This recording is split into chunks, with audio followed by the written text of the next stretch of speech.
ఆసుపత్రుల్లో ఉన్నారు, ఇంకా కొంతమంది ప్రైవేట్ ఆసుపత్రులకు వెళ్లారు.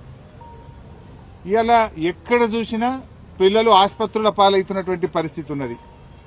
రేవంత్ రెడ్డి ఏమో విజన్ 2047 అని డబ్బా కొట్టుకుంటుండు, సంకల్ గుద్దుకుంటుండు. ఇది విజన్ 2047 కాదు, పాయిజన్ 2047 అయిపోయింది. ఇది విజన్ 2047 కాదు, పాయిజన్ 2047. ఎందుకంటే ప్రతిరోజు రాష్ట్రంలో ఏదో ఒక మూలల కలుషిత ఆహారంతో మంచాల మీద పడ్డ పిల్లలే కనబడతా ఉన్నారు. పాయిజన్ తో ఇవాళ పిల్లలు ఆసుపత్రుల పాలవుతున్నారు. ఇప్పుడు గౌరవ ఎమ్మెల్యేలు నేను కొంతమందిని పరామర్శిస్తే మంచిగా అయినాక మరి ఏడిపోతావు బిడ్డ అంటే నేను పోను, హాస్టల్కి పోను ఇంటికే పోతా అంటారు పిల్లలు. నేను ఇంటికే పోతా, ఇక పోను గవర్నమెంట్ హాస్టల్కు అని పిల్లలు వణుకుతున్నారు, భయపడుతున్నారు. రేవంత్ రెడ్డి గారు నువ్వు తెలంగాణ రైజింగ్ అని డబ్బులు కొడుతున్నావు. ఇవాళ తెలంగాణ రైజింగ్ కేవలం ఆ ఫ్రంట్ పేజ్ యాడ్లు, పేపర్లలో ఫ్రంట్ పేజ్ యాడ్ల మీద, టీవీ అడ్వర్టైజ్మెంటుల్లో, హోర్డింగ్ల మీద మాత్రమే తెలంగాణ రైజింగ్. కానీ ఇక్కడ పిల్లలు మాత్రం ఆసుపత్రుల్లో మంచాల మీద ఫాలింగ్. నీదంతా హోర్డింగ్ల మీద రైజింగు. గురుకుల పాఠశాల, ప్రభుత్వ పాఠశాల పిల్లలు ఆసుపత్రులలో బెడ్ల మీద ఫాలింగ్. నీ గవర్నమెంట్ గింతే ఉన్నది. నువ్వు ఎట్లా రేజ్ అవుతున్నావు నాయన?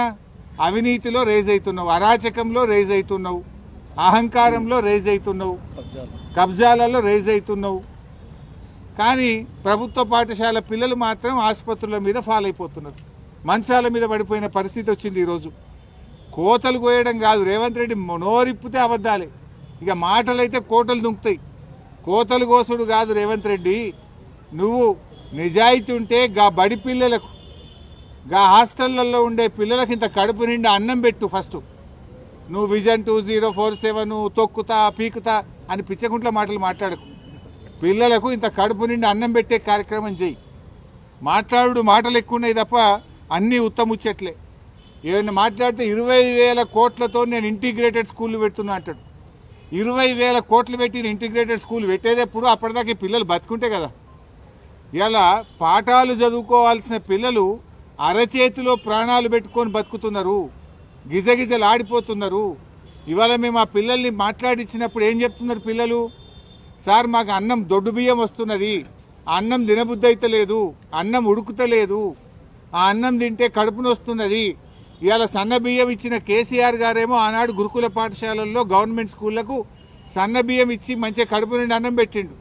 కానీ రేవంత్ రెడ్డి వచ్చినాక బియ్యం చక్కగా ఉంటలేదు అని ఇవాళ స్వయంగా నేను ఒక 40 మంది పిల్లల్ని మాట్లాడిస్తే బారీక్ చావల్ ఆరా సాబ్, ఖానా అచ్చా నయ్యే సాబ్ అని పిల్లలు చెప్తున్నారు. మొన్న రాత్రి కలుషిత ఆహారం తిని బాగ్లింగంపల్లి గురుకుల పాఠశాల పిల్లలు 90 మంది ఇవాళ ఆసుపత్రుల పాలైపోయింది. 90 మంది పిల్లలు ఆసుపత్రుల పాలైతే ఈ రాష్ట్రంలో ఒక్క మంత్రికి కానీ ఈ ముఖ్యమంత్రికి కనీసం చీమ కుట్టినట్లేదు. ఒక్కరు కూడా వచ్చి పరామర్శించింది లేదు ఇప్పటిదాకా. They are busy. ఫుట్బాల్ ఆడడంలో ముఖ్యమంత్రి మంత్రులు బిజీ ఉన్నారు. పిల్లలు దవాఖాన్ల పాలైతే ఈ గవర్నమెంట్కు చీమ కుట్టినట్లేదు. 5 కోట్లు పెట్టి ఫుట్బాల్ నేర్చుకోవడానికి 5 కోట్ల గవర్నమెంట్ డబ్బులు పెట్టి రేవంత్ రెడ్డి ఫుట్బాల్ స్టేడియం కట్టుకున్నాడు. ఆయన ఎవడో మెస్సీ. ఆ మెస్సీ వస్తాడట. మెస్సీతో ఫుట్బాల్ ఆడడానికి ఈ మేస్త్రి ఫుట్బాల్ ఆడడానికి సింగరేణి పైసలు, బడా కంపెనీల మీద ఒత్తిడి పెట్టి 100 కోట్ల రూపాయలు ఖర్చు పెట్టి ఈయన ఫుట్బాల్ షోకు తీర్చుకుంటుండు. ఆ 100 కోట్లతోని ఓ మంచి హాస్టల్ కట్టు, పిల్లలకు కడుపు నిండా అన్నం పెట్టు, ఓ స్కూల్ కట్టు. నువ్వు సిఎస్ఆర్ డబ్బులతో, సింగరేణి డబ్బులతో, ప్రభుత్వ డబ్బులతో స్టేడియాలు కట్టుకునేంది, ఈ ఫుట్బాల్ షోకులు తీర్చుకోవడం ఏంది? ఇవాళ అక్కడ కొండాపూర్ హాస్పిటల్లో పిల్లలు ఉన్నారు, అదేదో ఒక ప్రైవేట్ ఆసుపత్రుల్లో పిల్లలు ఉన్నారు, నీలోఫర్లో పిల్లలు ఉన్నారు, కోటి ఆసుపత్రిలో మంచాల మీద పిల్లలు ఉన్నారు. ఇలా హైదరాబాద్ నడిబొడ్డున, హైదరాబాద్లోనే ఈ పరిస్థితి ఉంటే ఇక జిల్లాలో ఏం పరిస్థితి ఉంది? ఇలా మంత్రులు, ముఖ్యమంత్రి అందరు హైదరాబాద్లో ఉన్నారు. ఈ పిల్లల్ని వచ్చి చూడడానికి మీకు టైం దొరకలేదా? మీకు ఎంతసేపు ఫుట్బాల్ ఆడడానికి నీ షోకులకే టైం సరిపోతలేదు, నీ కబ్జాలకు, నీ కమిషన్లకే నీకు టైం సరిపోతలేదు. పిల్లల్ని ఆడబట్టించుకుంటున్నావు నువ్వు. ఈ రోజు వరకు హైదరాబాద్లో ఆసుపత్రుల్లో పిల్లలు మంచాల మీద ఉంటే ఒక్క మంత్రి కానీ ముఖ్యమంత్రి కానీ వచ్చి పరామర్శించాల్సిన బాధ్యత లేదా?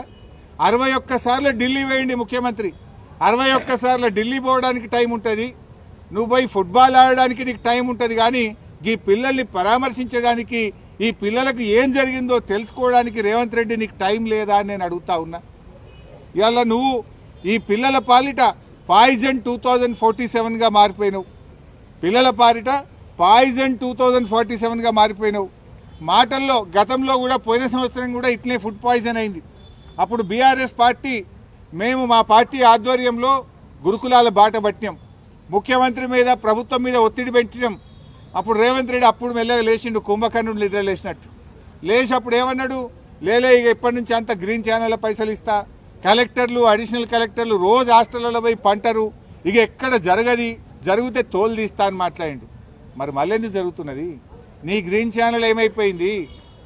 ఎందుకు మళ్ళీ రోజు ఫుడ్ పాయిజన్ జరుగుతున్నది? ఇప్పుడు తోలు తీయాల్సింది నీదా అధికారులదా? నువ్వే విద్యాశాఖ మంత్రివి, నువ్వే ముఖ్యమంత్రివి, అట్టర్ ఫ్లాప్ అయిపోయినావు నువ్వు. పోయిన సంవత్సరం ఇట్లే మాట్లాడినావు కదా, మళ్ళీ ఇప్పుడు ఎందుకు జరుగుతుంది అని నేను అడుగుతా ఉన్నా. ఇది ఎట్లుందంటే రేవంత్ రెడ్డి కథ, వెనకటికి కూడా అన్నాడట, తినడానికి తిండి లేదు కానీ మీసాలకు సంపంగి నూనె అన్నాడట. ఇక పిల్లలకి ఇంత అన్నం పెట్టే తెలివి లేదు రేవంత్ రెడ్డికి. ఇక నేను 3 ట్రిలియన్ ఎకానమీ చేస్తా, నేను 2047 విజను, నేను ఫ్యూచర్ సిటీ కడతా. నీ సిటీ ఏందో నువ్వేందో, ముందు పిల్లలకి ఇంత కడుపు నిండి అన్నం పెట్టు. అరే పిల్లలు పోయి ఒక దిక్కు పోలీస్ స్టేషన్లో కంప్లైంట్ ఇస్తే సిగ్గుండాలి, నీ మీదనే కంప్లైంట్ ఇచ్చారు కదా, నువ్వే విద్యాశాఖ మంత్రివి, నువ్వే ముఖ్యమంత్రివి. ఈ పురుగులన్నం మాకొద్దని పోలీస్ స్టేషన్లో పిల్లలు పోయి ధర్నా చేస్తూ నువ్వు కేసు పెట్టి మన ముఖ్యమంత్రి మీద. ఆడ పాపం షామీర్పేట గురుకులానికి మా బీఆర్ఎస్వి పిల్లలు పోతే వాళ్ళు ఏం చెప్తున్నారు, బాత్రూములు కడిగేటువంటి బ్రష్లతోని బౌగోన్లు కడుగుతుండట. ఏం కావాలి ఆ పిల్లల పరిస్థితి? ఇంత దారుణంగా ఉంటుందా పిల్లల పరిస్థితి? 2 ఏళ్ళైంది నీ గవర్నమెంట్ వచ్చి, 2 ఏళ్ళైనా పిల్లలకి ఇంత అన్నం పెట్టలేవా రేవంత్ రెడ్డి? ఏదో కొత్తగా వచ్చినా ఏడాది తప్పించుకున్నావు. నిన్ననే 2 ఏళ్ల పాలనను సంబరాలు చేసుకున్నావు కదా, తెగ సంబరాలు చేసినావు కదా. కోట్ల రూపాయలు గవర్నమెంట్ సొమ్ములు ఖర్చు పెట్టి, 100 కోట్లతో అడ్వర్టైజ్మెంట్లు పెట్టి, పేపర్లల్లో, టీవీలల్లో, హోర్డింగ్లల్లో దేశం మొత్తం రాష్ట్రం ఏడ చూసినా నీ బొమ్మలు పెట్టుకున్నావు. నీ బొమ్మలు మస్తుగా చూసినాం కనుక పిల్లలకి ఇంత అన్నం పెట్టు. అన్నం పెట్టే చేతన అయితే లేదు నీకు. ఇవాళ